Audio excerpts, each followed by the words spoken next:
આજે તો પંપનું મશીન જ બગાડી નાખ્યું.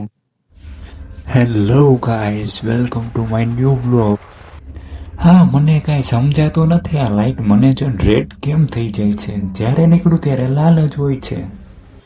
સિગ્નલ ખોલીને આપણે તો પંપે પહોંચી ગયા હતા. શું કરી રહ્યા છો હિતેનભાઈ તમે? હેલો. આમાં ઓઇલ વધારે હતું ને, હા, ઓઇલ મેં ખાલી કર્યું. કેમ વધી ગયું તો તમારી ગાડીમાં ઓઇલ? ઓઇલ વધી ગયું હતું તો પછી કાઢ્યું, જોયું અહીંયા આવીને ઓઇલ કેવું નીકળ્યું. એક જ મિનિટ આપણે ગાડી રાખી દઈ પહેલા, પછી જોઈ લઈ હું થયું એ. लेकिन ये साला कर क्या रहा है यहाँ આવી ગાડી થોડી હાલે.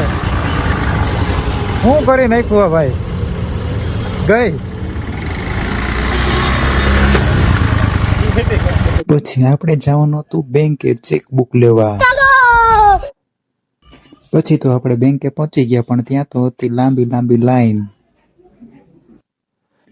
પછી આપણે બેંકેથી પાછા રિટર્ન આવી ગયા. પછી તમને આ ફોટો જોઈને કંઈ યાદ આવતું હોય તો બોલો, આ ફોટો કેનો છે? પછી આ મશીનનો તો કીબોર્ડ જ બગડી ગયો, તો ચાપ હાલતી જ નથી. આ રિપેર કરવાવાળા ભાઈ ચેક કરતા હતા કેમ નથી ચાલતી.